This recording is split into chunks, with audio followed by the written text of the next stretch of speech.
Welcome to ECN Trade Daily Video.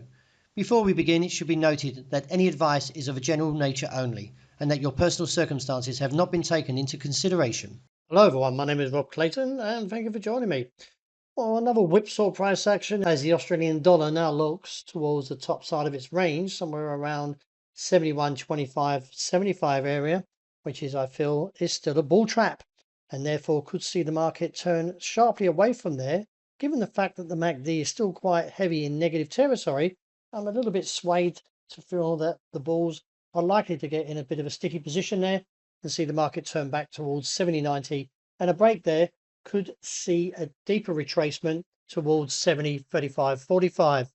All eyes later today will be looking to Friday's US PPI and see how that unfolds, given the fact that the inflation is still the main key to Australia and also in the US in terms of rates, and therefore let's see how the number unfolds. Do be aware, as I mentioned, to the top side in case we do see a trap placed.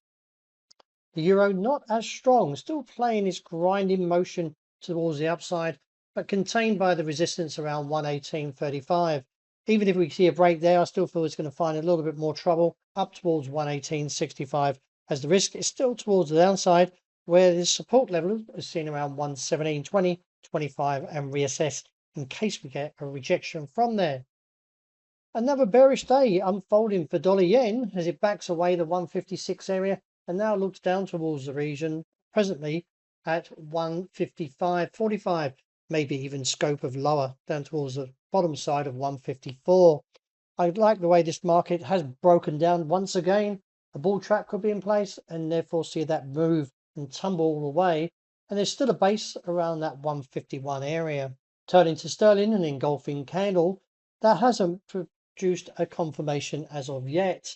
We would need to see a move through 134.55 to trigger a further bearish call that could see the move down towards the region. If we move this line down to the area of 133, 35 area. Technically, the MACD is still a little bit heavy, so I'm a little bit cautious just in case we do see this follow through to the downside.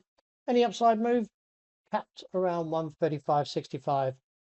Turning to commodities, well, we've got three bullish candles and still lacking, that is, momentum from the MACD, and therefore could see another down test.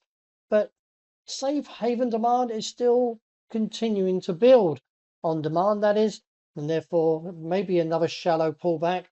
Support seen around 5,155.60, and the top side beyond 5,230, and with the call still towards 5,500 to the broadest call, that is, that we saw back here earlier this year.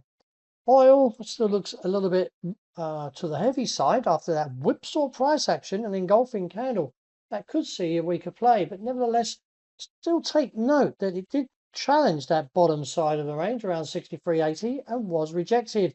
And any challenge again, which may be seen, could again be rejected and eventually look back towards $66 to $68 a barrel. Well, that's a wrap. Thank you for joining me. And as always, look out for the intraday report. I hope you enjoy the great start to the new weekend.